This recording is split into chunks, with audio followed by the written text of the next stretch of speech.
Hello, agents. Hello, everyone. So today I'm back with Gary Mettler, the author of Always Keep Your Hands Up, the single premium annuity story, king of annuities. And as you know, Gary for a long time, and we're just going to jump into it. And today, Gary's going to be discussing immediate annuities, what it means to be safe, and divorce. Oh no. So that's the subject line by Gary for this video today.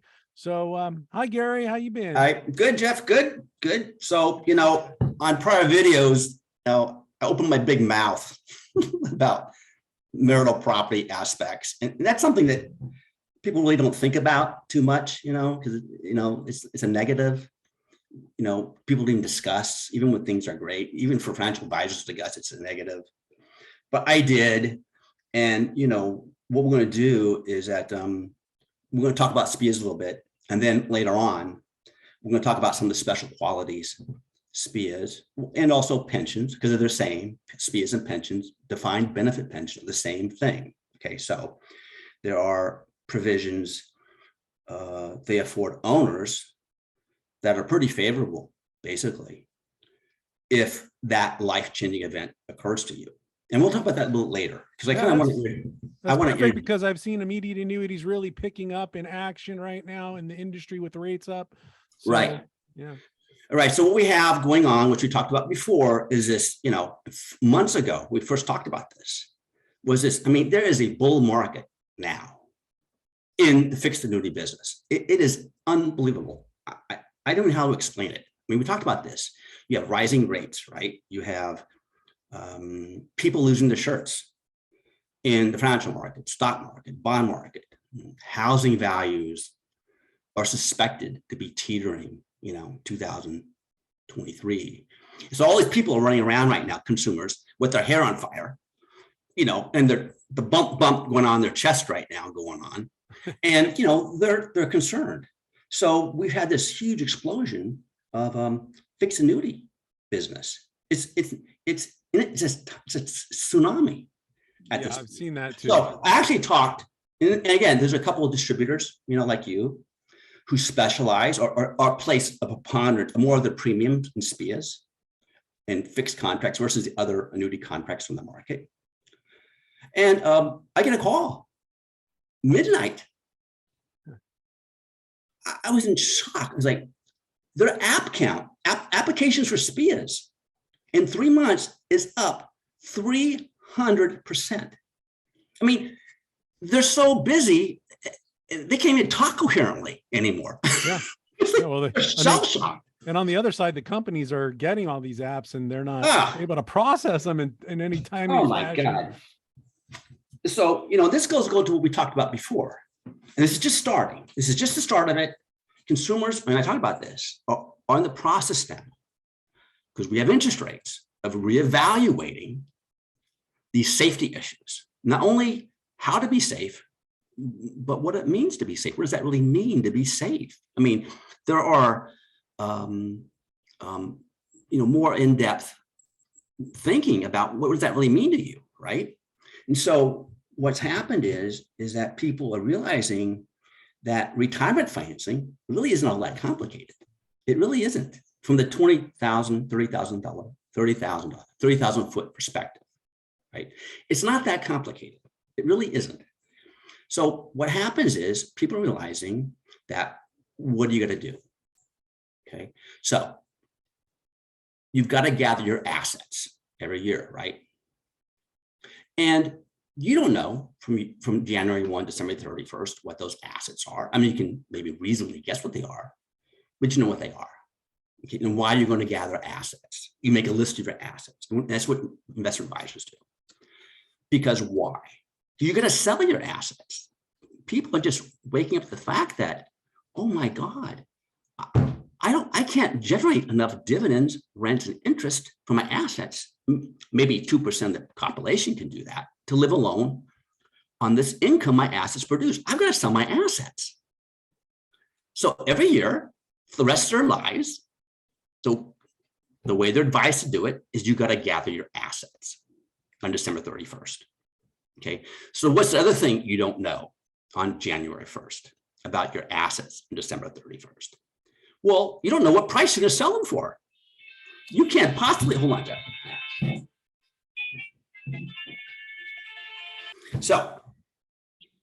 So you can't possibly know what the price of your assets are going to be. That's the second unknown on just January 1st. What they'll be on December 31st, so you can sell them at. So because you don't know your assets are going to be, and you don't know what the prices are. The other third thing you don't know is, well, how much income I'm going to have, how much money am I going to have to spend? It's unknown. So that's the problem. It was just, and that's going to take maybe a year or two for people to, and the markets don't move instantaneously. It's going to take a couple of years for people to really get that 30,000 foot level concept built into their brains, that they're going to realize that just accept it. Only 2% of people are going to have enough money to live off their dividend, rents, and interest. That's it. The rest of us, proletariat, are going to have to, sell our assets. That's just the way it's going to be. So the sooner that people accept that, the more they can move on and come up with things that can help them to deal with this. All right. So that's the issue we're facing. What has happened is when people get advised, some of the pushback is, and again, this very simple 3-stage step: gathering assets, selling assets, having money to spend, so that when you sell your assets today, how SPIAs address this is that there's 3 things they do. Well, one, today, you know what your assets are today. It's easy. You make a list of them. This is what you have today. Because your assets today, you know what price they are today, right? There's no question. It's not guessing. You know what the prices of these assets are. These could be stocks, bonds, mutual funds, 401ks, whatever you have. Whatever their statements say. And whatever your assets. It can be any assets, collectibles, cars, whatever you got. And all those are assets. Deferred annuities, that's an asset also. So you have all these things. You know what price they are. So what immediate annuities do basically, well, you know your assets, you know what price they are. So you can convert part of those assets, right, to a contract guaranteed by an insurance company that will pay you some money next year. So that you don't go through this every single year in infinitum until you die, wondering, oh my God, what are my assets? How am I going to convert them? How am I going to live off this? So when you purchase an immediate annuity for that portion that you decide premium, you decide to buy a contract with, you don't have to worry about this anymore. You're not going to, you're getting this income, you're getting this money at the end of the year that you can live off it. We haven't gone through all this stuff you're going through today. So that's very simple, valuation. It's a very simple immediate annuity proposition. Is it kind of takes care of that mechanism for you. Yeah, it's the peace of mind feature. So you don't have to worry about gathering it. What I'm going to sell it for, what I'm going to live off of next. And this is next year. We're not talking about 3 years from now, 5 years from now, 10. We're talking about what it's going to be next year, not 10 years from now, not 30 years from now. That's a different matter. But that's what immediate annuities do. And that's why they were used over time, historically, so people could rely on what they could spend next year while they were still alive to spend it. That was the whole value proposition of an immediate annuity. Now, the industry doesn't really go there with this, but that's what it is historically. And I think people are going to start discovering that this is a value proposition. And I think, and that's one reason why you're seeing 300% increases, at least this one distributor, of immediate annuity applications. Yeah, and they're more attractive with the higher rates. It's mind-boggling. I think people are concerned. It just isn't the higher rates, Jeff. It's just they know, and just January 1st this year, what kind of money they're going to get on December 31st. That is known. It is not guessing about what you're going to have, because your assets and the prices of which you're getting at the end of the year. That is a known guarantee by that contract, and you will know that. So that's the realization by consumers that, you know what, I think that's pretty safe. I mean, it's not just as a guarantee with a carrier, but I'm going to know in advance how much money I get to live off of next year. Yeah. I think that's sinking into people, that they really go, oh my God, I got to do this every year. This is going to be a problem for me.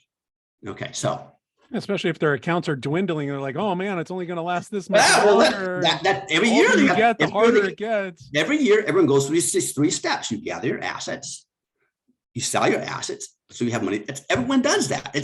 Everyone would admit to that. It's a 30,000 level foot viewpoint of what you have to do. So you talk to people about this, to be honest, especially investment advisors, right? The pushback is, well, Gary, really, how hard is it to gather assets? I mean, really, you're going to reasonably assume that the assets you have on January 1st are going to be the assets you have on the 31st. And we're going to manage the account so that when it comes time to sell some assets, that we can know what the prices are going to be, and we can, manage the investments and manage the implications of tax issues. And, this is all just, we can deal with this, right? And that's what that's thinking that. Are they thinking that because it's been such a long time where they've been correct in that thinking because there's not been too much volatility? That possibly is how they've been trained. That's what they do. They're investment advisors. They're not insurance people. That's what they do. So, and so that's the pushback. And consumers have the same pushback too, to be honest. They say, well, this is all interesting, but within reason, we believe we can accomplish these things without having an immediate annuity. That's the pushback. Okay, so that's their theory. So what we're going to do now is we're going to blow that up. Okay, we're going to talk about one thing, and only one. There's a lot of them. This is the only thing that just, sends us people into a tizzy, because things happen to people. And investment advisors don't get into that. They just, manage investments, and that's all they do. And they don't think about these events. So one of the things we're going to talk about right now, and we're going to do is the specter of divorce. Because let's face it, I mean, that is the major problem. If you get divorced, you're going to have problems, all right? You're going to have financial problems will follow that most of the time for both parties, not just the male and the female, right? So I did, I created a slide, and we'll put it up. I'll find it, what I did with it. Okay. Now, how do I do that? I got to share that somehow with you. I think I have the screen open. Yeah.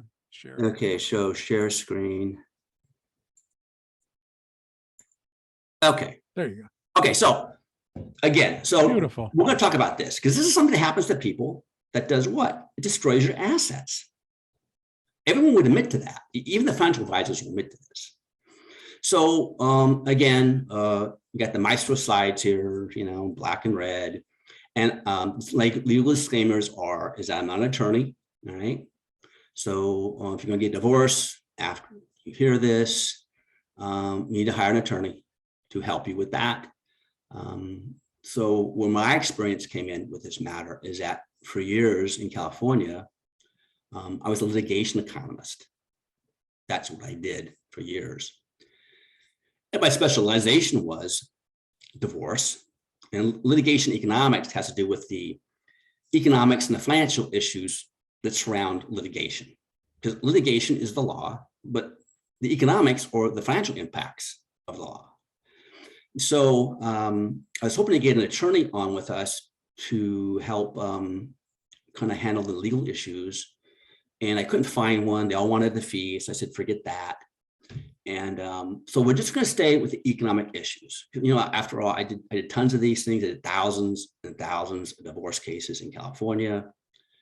And they were all pensions or all annuities, most of them, or they were defined contribution plans, or they were, profit sharing plans or employee stock option plans, or some kind of financial arrangement that people had that was in the marital estate, that was marital property.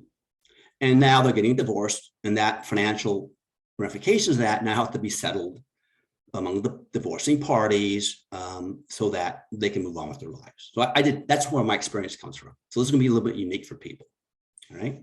So that's my disclaimers. Great. So what we're gonna do is make a couple assumptions so I can stay away from the legal issues.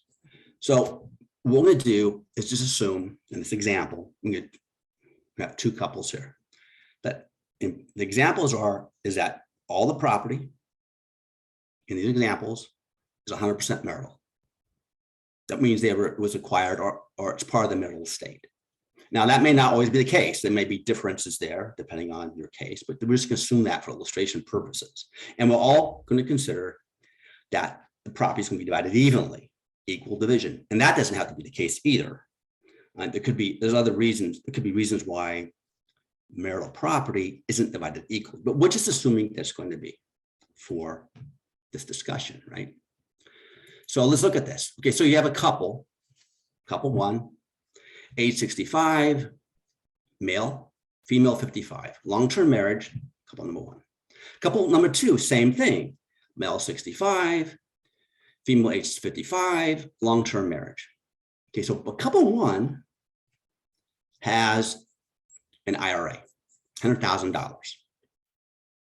This could be anything: deferred annuity, mutual funds, stocks and bonds, savings accounts, T-bills, whatever it is. And we're going to say it's T-bills, all right? Because what investment advisors say, well, that's just the safest thing in the world. I mean, nothing beats the safety of a USA T-bill. So if you own that, you're safe. And that's what they say without any qualifications, of course. But that's what people hear. So, and we're just going to see what happens at this T-bill account and how that works for people, right? Okay. So couple number two has $100,000 annuity. So to say immediate annuity, not a deferred annuity. Deferred annuity is in couple number one, if that's an asset, because it's just an asset. Deferred annuity is just a savings account, like any other savings account. It's count as an asset. But couple number two has a SPIA, or it could be a pension, maybe from a company, but it's a SPIA. And it's $100,000. And it's paying on it's his IRA, his life. In addition to this, there's 100% survivor benefit to his spouse. I mean, he bought it when he was married, and it's very common when people are married, to add a benefit like that, because, after all, if the annuitant dies, and there isn't a survivor benefit, that terminates the pension or the SPIA. And let's say this is producing $6,300 a year. So let's maybe just drop the 100, because now it's just producing $6,300 a year. Yeah, so you really have a value to it, but that started with 100,000. Well, you bought it for 100,000. It was 100,000. Now it's worth $6,300 a year. Well, no, it's $100,000. That's what you bought it for. Okay, it's like the T-bill, but it produces $6,300 a year in income. Okay. Well, the T-bill account also produces interest income, but we're not going to get into that because any interest income in the T-bill would just be added to the account value, right? But the annuity, so it's the same cost. You get the same money in the annuity, same money in the T-bill. And the side benefit is that the annuity is producing $6,300 a year in annual income. Right? So very, very simple. It's the same value, same couple, it's the same amount of money. Nothing's different, right? So let's look and see what happens on the T-bill. Again, this gets to the gathering assets issue. Just January comes, you have these assets, but then, in August, you're sitting at the golf club or you're sitting at work and you get hit with you get served, getting a divorce. This happens all the time to people that get divorced. It comes out, they say, oh, it comes out of the blue. I never had any idea, which is nonsense, but they had some idea. So let's just see how safe these T-bills are. So what's going to happen? So each household, this has to be divided.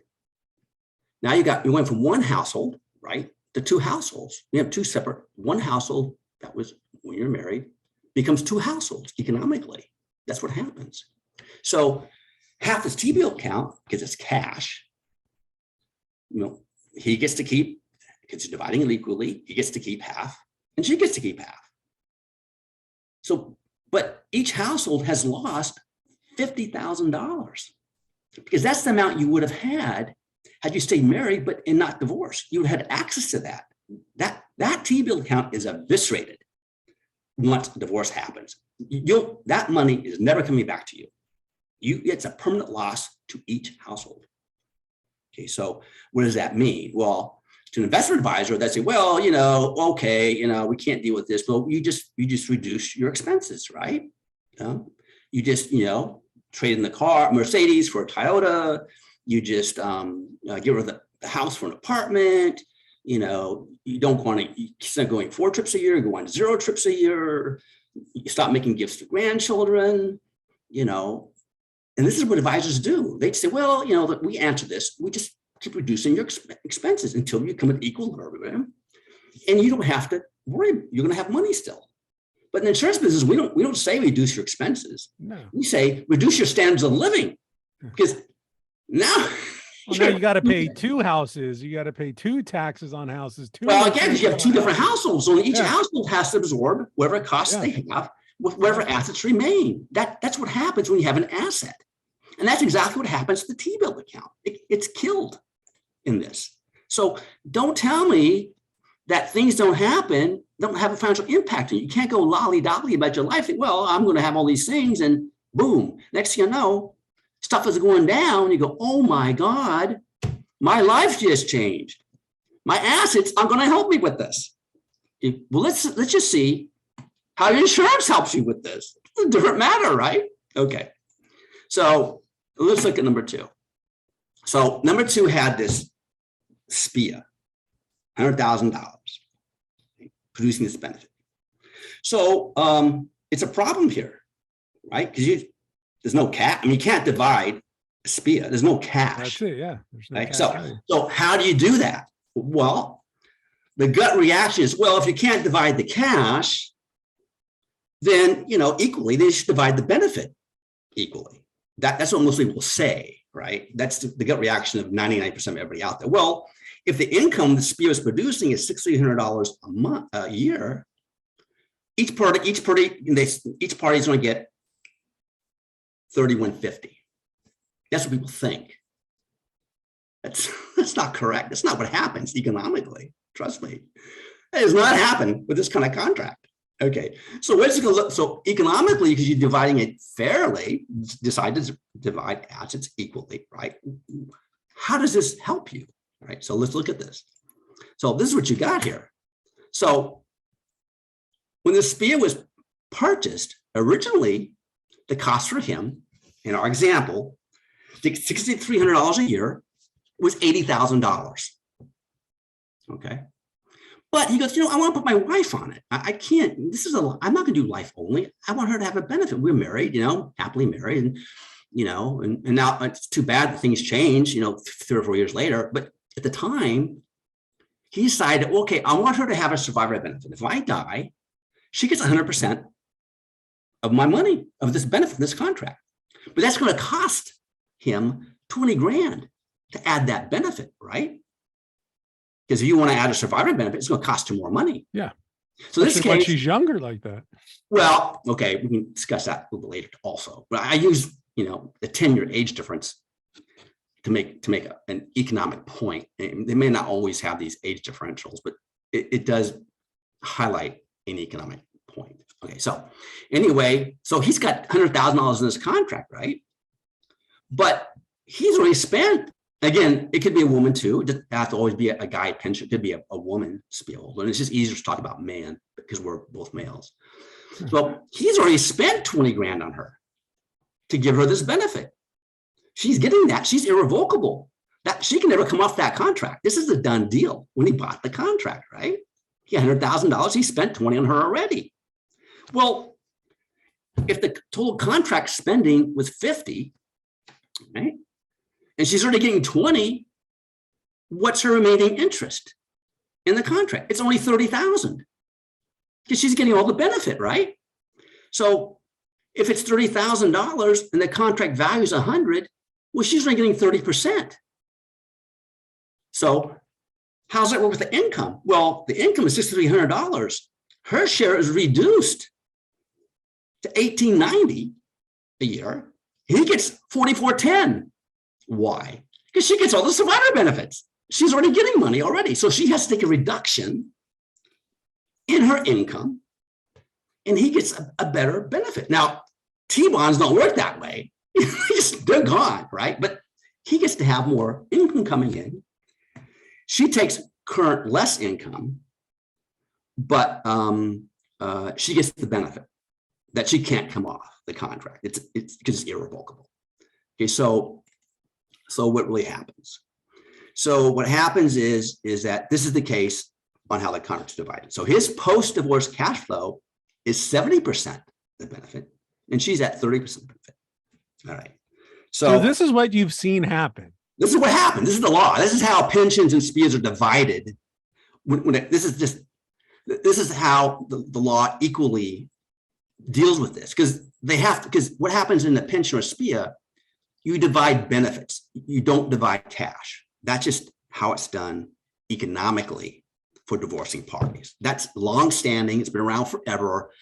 And I don't do legal work anymore. So for the people that don't understand this as well of the SPIA, since she's going to probably get the benefit when he's gone, right? That's why he gets more now. That's right. In theory. That's right. So, and this is how is that different from an asset? Oh my God, it's completely different, right? So let's look at this. So what happens? Okay, again, there's a 10-year age difference here, and what's going to happen? So statistically, what's going to happen? He's going to die, Jeff. He's 10 years old. He's a guy. He's not going to make it. Statistically, that's 100% correct, right? Okay. So what happens? Well, when he dies, what does she get? All of it. She gets all of it. It's 100% of the she gets all the money she would have had if they had stayed married and he died pre-divorce. Nothing changed. She gets all that wealth comes to her back again. That's not happening with an asset. So she gets that money back when he dies. Watch his back, huh? Oh, yeah. Just kidding. Well, that's how, and again, the law was done that way so that, again, we talked about this in other videos, how pensions, SPIAs protect society, they're protected from going broke. You share the benefits if you get divorced because they're really to protect you, from having to fall back on government services, on welfare. These things are all designed by the law, and this is one aspect of the law, divorcing parties, to make sure that households have this money coming in. And that's why they have these special deals going on, right? Yeah, they want to protect people on the longevity side. Yes, protect people, protect their annual income next year. When he dies, if he dies 5 years from now, she gets $600. Yeah. That's it, man. She gets all that money back. The T-bill portfolio, 50 grand, it's gone. Because when he dies, the T-bill portfolio, that's going to his beneficiaries. That's going to his parents. That's going to his new wife, maybe, or his girlfriend, or whatever. Yeah, whoever he named as his new baby. Yeah, that money is gone once it's divided. This is not. So what happens in his case? Well, let's look at him. Okay, so let's say she dies first. It could happen. She's 10 years younger. She gets hit by a car, something could happen. Maybe he kills her. Something happens. Probably not. Let's hope not. Yeah. Okay. So what happens? She's getting $18.90 a month, right? Post-divorce, that's her interest. But when she dies, what dies with her? Her $1,800. Her marital interest dies with her. Yeah. So he gets restored. All that money comes back to him after the divorce when she dies. So this is how insurance works. This is why people don't understand the special qualities of how these things are put together to protect people. When things happen, that's what insurance is for. And so investment advisors, and I've talked to investment advisors about this in the past. It's not new to some of them. And I said, well, Gary, really, what do you want us to do? There's nothing we can do about it. The couple divorces, they divorce, they go bankrupt, what are we going to do about it? It's not our, we just manage investments. I go, you're absolutely right. You can't do anything about it. I can do something about it, but you can't do anything about it. So this is the delineation you get between financial service participants. We have people in the industry who represent the investment community, what they can do. You have people in the insurance committee side of the business who can do what they can do. But the insurance side is more murkier. It isn't like people go out of the way to kind of talk about these things, and I'm always talking about SPIA issues and pension issues all the time because people just don't have a clue on how these arrangements are there to protect households. That's what they're for. And definitely, no one knows how these things are divided because and that's the thing too. And again, because pensions and SPIAs, they aren't cash. When you get divorced, you divide benefits. That's how you divide. That's the long-standing, and I don't want to talk about legal issues strictly, but that's long-standing legal cases and issues about, I mean, there was a time way a long time ago where pensions, it was a male pensioner, because they had the pensions a long time ago, wasn't even considered to be marital property. And that all changed with different legal rulings and it became marital property. But the thing is, people don't have pensions anymore. And people don't necessarily, but not a lot of SPIA owners anymore versus, other kinds of things, other kinds of annuities they might own, or other kinds of investments they have. The SPIA markets, up until recently, are pretty small.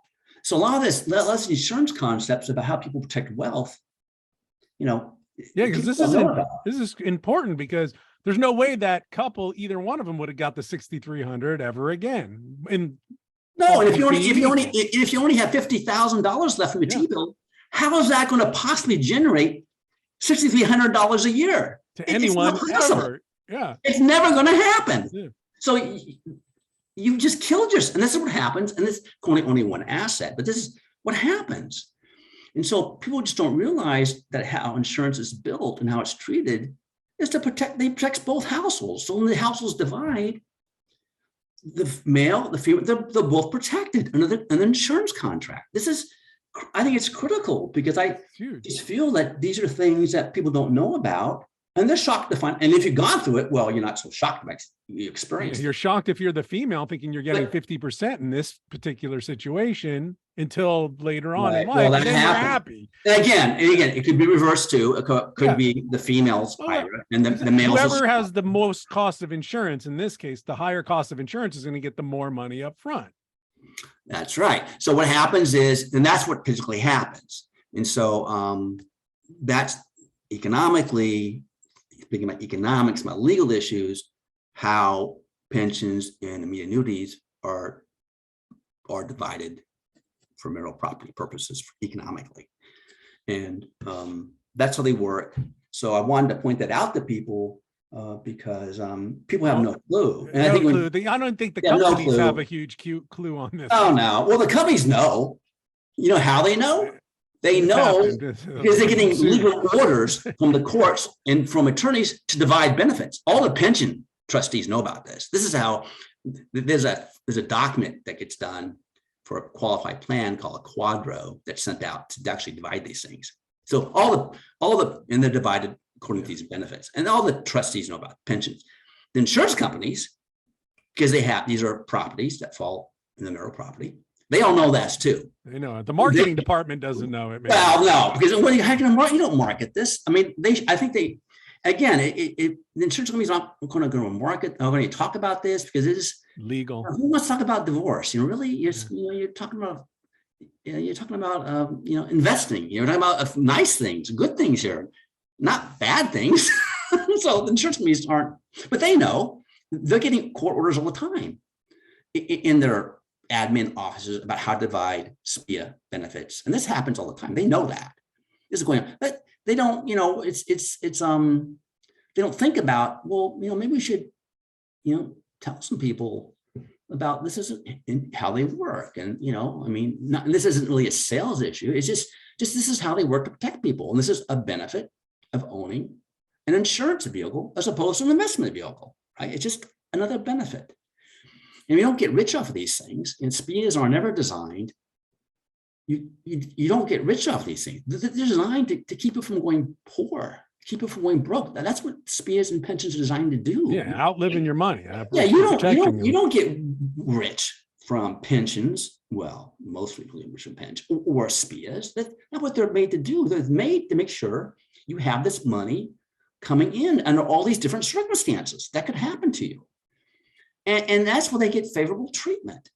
So, and I think it's very hard. I think the industry kind of avoids that discussion because, we're not going to go there. And they really want to sell deferred annuities. They want to sell savings investment accounts anyway. That's what they really want to do. So they're not going to go into all this work and talk to people, agents, or, even consumers about, how the insurance side works. They don't want to do it. But this is social protection. That's why the government's talking. That's exactly right. And that's why I try to talk to people all the time. But there are other things going on here with these contracts that it's very unfortunate that people are just not aware of. And I think a consumer, and some consumers are aware of it if they've already been through a divorce already and they've had these kinds of properties. A SPIA is a property.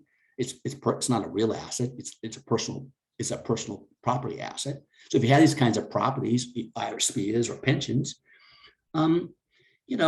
you get this because you've already been through it already at least once. And so this is, but most people, this hasn't happened to them. So, that's again why I'm a little worried about what's going to happen to our economy going forward is that, we're going to have a bigger incident of divorce.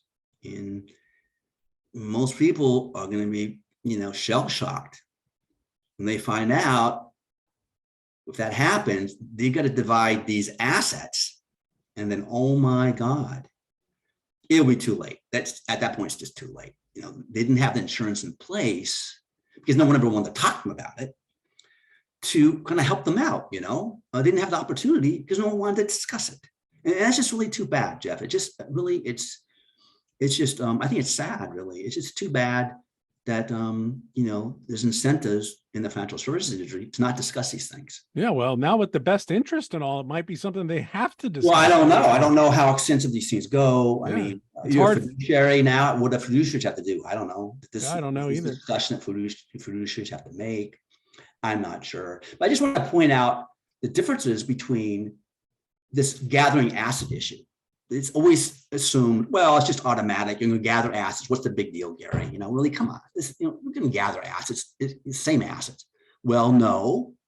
Now, if something happens to you, it's going to be a big deal. If it doesn't work out for you, you're not going to gather the same assets you had on January 1st because you just lost half of them when you got divorced, So especially on the longevity side. You're going to reduce your standard of living. There's no way half of your assets are going to maintain the standard of living you had prior to your divorce.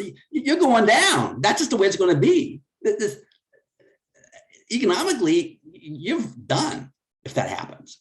But that's why I think the concept of insurance, I think if you had some insurance, if you had now insurance mechanism that better protected you, well, maybe you're not going down so far. I mean, you're still going to have a loose standard of living, but maybe now it's not so bad because you have this insurance mechanism that, it's kicking off income to you and you can still manage, based upon what you got left. And, you have Social Security. I mean, that's the only asset Social Security is not marital property.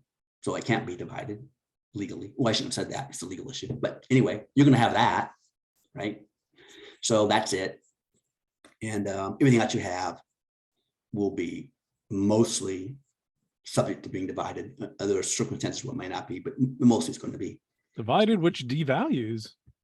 Yeah, so you lose this wealth. And that's why I try to tell people that, why these things have some special characteristics is because that's how they're made. They're made to do that. Now, I know we're talking about pensions and everything, but on the non-qualified side, is it completely different? No, same thing. Same thing. I just do an IRA because, there's when you divide assets, sometimes there are income tax issues. Yeah. I don't want to get into that. That's also an economic thing, but IRAs are easy because whoever ends up with the IRA or the IRA income, they're paying the income tax. Yeah, 100%. That's how it works. So I tend to use qualified to get around because people will say, what are the income tax? That gets into details that really aren't important on a higher viewpoint. So I typically use, but it could be qualified, same thing, same problems.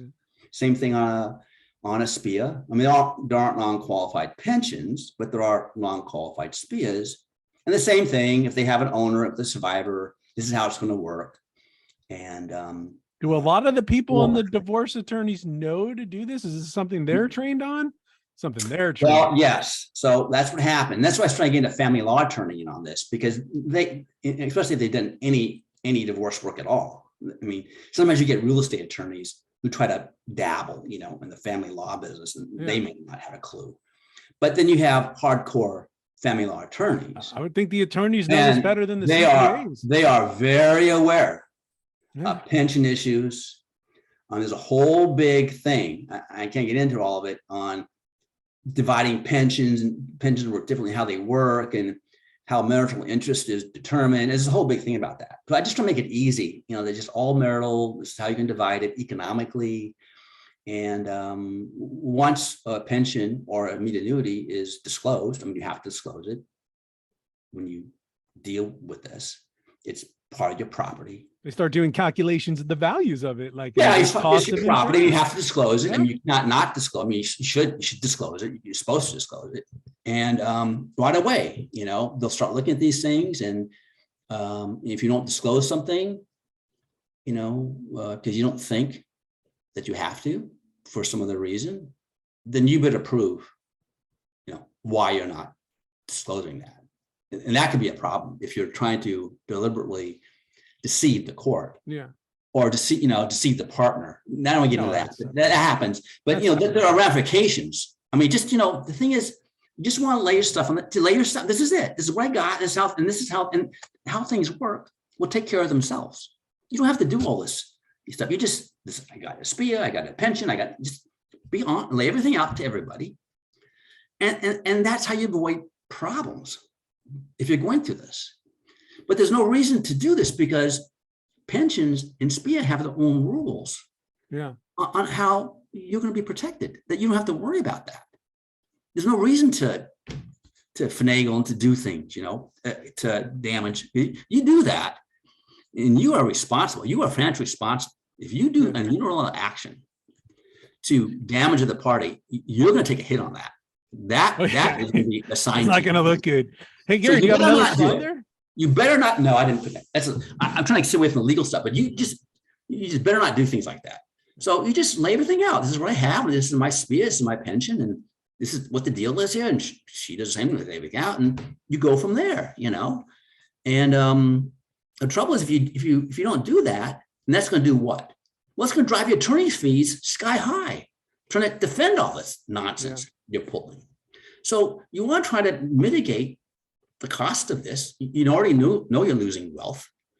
I mean, you're paying God knows, and not even get into attorney's costs. When you have minor children involved, that's a whole other issue on escalation of attorney costs because you have custody issues going on. But you want to make sure that you do things economical way that you can mitigate the damages. Dividing the property, paying for attorneys. You don't want to go down that road because you're already going to be hit economically with all this anyway. So you want to mitigate the hit. That's how I advise people all the time. Just, this is going to be a problem. And that's what I used to do. And I did probably 3,000 divorce cases or more. I did. Wow. That's a lot. I was doing 120. I was doing over 100 cases a month. Wow. When was this? Only did pensions. When was this? An annuity. This is after Northridge, about 94 to about 99, something like that. And they moved to New York, And that's what happened. The economy fell apart. People went broke. Households disintegrated. Economics, people lost jobs. I mean, this is what I'm afraid of. I'm afraid of that. I'm afraid of a national earthquake. If that's what happened after Northridge, I mean, what's going to happen nationally when we go through an earthquake? Oh my God, I'm fearful about it. Because people don't have these things, these insurance in place to protect them. They just don't, no one wants to talk about it. Investment advisors will never talk about it. They're not skilled enough to talk about it anyway. But I mean, it's just a sad situation that we've kind of rejected these mechanisms. I think it's because people don't really understand the extent of the protections. And that's part of the educational issue, but it's like pushing a rock up a hill. No one wants to help you out with that. The industry doesn't want to help you. If no one wants to, take your side, and no one wants to, pitch in with you. Hey, Gary, do you have another slide on this? Do I have another slide? I think so. Oh, I do. Thought you might. Oh, so, okay. So this is I've already kind of talked about this stuff already. So, but anyway, so, again, defining benefits on assets and, why they're there, to protect the household from going broke. I'm broke. I don't necessarily mean dollar broke. I talked about before, not dollar broke. You probably never ever go dollar broke, but you're going to have a substantial reduced standard of living. And that people will say, like I said before in the video, if you have, millions of dollars, and now you got $500,000 left, you're going to say you're broke, because that's how you feel. Yeah. You're not dollar broke. You still have 500,000, but people will say, well, I'm broke. I just lost, $500,000. I just lost, $4.5 million. So I'm broke. That's just how they feel about it. That's not really the case, because they lost their standard of living. So that's why I think I wanted to do this, just to make sure that people are aware that there are just some special capabilities that insurance has. That I like your don't have. I like your last line here. The message is, do yourself a favor. If you really want to be safe, have more insured future income in your life and not just collection of savings accounts. And that's what most people have, because they've been told to have that. All the investors say, well, you want to have all these savings devices, mutual funds, stocks, bonds, 401ks. Yeah. And they just don't protect people the same way if people get into a jam. They don't. And I don't think the investment advisors even realize that they're just oblivious, pretty much, unless you talk to an investment advisor who's gone through some personal circumstances, lost their home or went through a divorce. Maybe that investment advisor might have a different outlook on the matter. Hey, Gary, can you unshare the screen? It's really bright on me. It's just so bright. And then I want to ask you a question about, it's totally off this a little bit, but with the new Secure 2.0, I saw that they've increased your COLAs and stuff on these particular type of accounts that you can. Is that something you know anything about right now? Yeah, I read that, and I haven't really got into Secure Act 2.0 because really, Jeff, I'm still waiting primarily for the decision of the meeting they held in January 2022, following the 224 Federal Register. That kind of clarified annuities. Well, maybe when they have that, we can get back on to talk about that. But what happened was this new Secure Act, I guess they decided that they weren't going to have these maybe COLA tests, that no matter what the COLA test, which I find is odd, really, because 5% is still a big COLA. I don't even know a carrier who will do it. They're out there. To do 5%, really? Yeah. Well, I mean, if you do that, Jeff, this is the problem. It reduces that front income a lot. Well, that's the thing. So I don't even know if they even realized what they were doing when they did that. Because if you put that kind of COLA, and we talked about that in the other one, you're going to atomize the RMD. You're going to crash it down to nothing. Yeah. It probably will violate the COLA rules that existed prior to that. And I'm not sure why that's why I know this is very convoluted. With RMDs and immediate annuity contracts, because this is going to be a consistency. It's like one hand to know what the other hand is doing. They're making some rules. It's very unsettling because they haven't. Let's talk about that later, so we don't get off. Yeah, we'll talk about that later. That's a big COLA, and that's huge. It's gonna reduce. I would think the government want their taxes as soon as possible. That was the whole idea, and now it's. I don't know. I read that, and I haven't got into it, but I think that you might get some pushback from the carrier saying, "Well, that's just too big. I don't care what the government says, it's too big."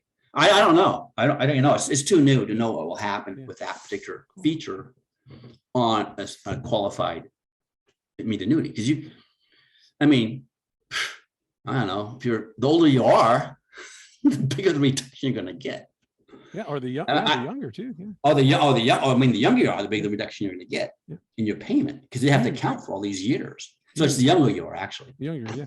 But, so, Gary, that is what you taught us today is so interesting in regards to the marital divorce structure of the income and the cost of insurance and how it plays an effect on who gets what up front, and how the primary beneficiary, older primary, male, female, doesn't matter, is going to get more up front. And then at death, the other person will get it. But in the end, the most important part I think that we're learning here is it's still that 6,300 remains 6,300, even though it's divided at first. Eventually, it's more than likely going to go back to 6,300 for one. Someone's going to get it unless they die on the same day or something. Exactly. So that's after a divorce, that's rare because they'll be in the same car together, right? I don't know. Right? I don't know. Who knows? But so that's the deal. So I hope this goes real well. I don't know. I'll probably get them to kick back from all attorneys. Like, oh my God, what the hell are you doing? Well, we're not. It's just a disclaimer again. This is so I think it's just like, hey, something to look out for if you're going to do this type of stuff. Realize that it's protected income, and we know There's some that. other thing, right? And I had some pushback from people, on LinkedIn that were saying, "What the, when are you going to do this? We want to, we're interested. We've never heard this before." And so when this gets posted to various places, I expect there's going to be some interest. It's huge because that might be some of the questions people. I won't try to stay within the legal implications, but this is economically, basically, it's benefits. It's divided, not cash. You're educating that's people how here. You're really educating people on these concepts that really no one's really thinking about, because like you said in the beginning, most people think that 6,300 we just divide it in half and go on your merry way. You know what's really sad? Oh my God! In some cases, I've actually seen for divorce final paperwork. They divided it. They did. The attorney. What happened was one of the whoever owned the IRA got screwed. Yeah. So one of the and that happens. know, and the other that's what happens when people do divorces that don't have people in the corner that can, like doing everything else yourself. You do it yourself, then you have these risks of screwing up. Yeah. But I've actually seen cases where it's not done that way. And you know what? Once it's done, you cannot go back and reopen the marital estate. That is it. So, it's a big extreme circumstances to be able to do that. Yeah. Because you had your chance to do it when you were dividing it, and you blew your chance. You get in litigation work, you only get one chance typically to do something. And if you blow that one chance, that's why I don't do that work anymore, because it's too risky. If I make a mistake, and as a single practitioner, I got a ton of risk. I will never do that work anymore. I worked in the team. So we had a 3-people team, they would check each other's work and, talk about things before we published anything, so that was different. I would, as an individual doing litigation work again, I would never do that again. You make a mistake and that client can't recover, who's getting sued next? You're getting sued because you made a mistake and it damaged. Be an expert to the attorney. Yeah, I was expert witness, and that's what happens. So it's very risky work to do by yourself. And I think we're learning again now as I pop up your book again here why immediate annuity is the king of annuities. Just another reason. And there's actually a chapter in the book. I have a chapter in the book about marital property. It's probably the only annuity book on the market that even talks about marital property implications, because I had some experience and I put it in there.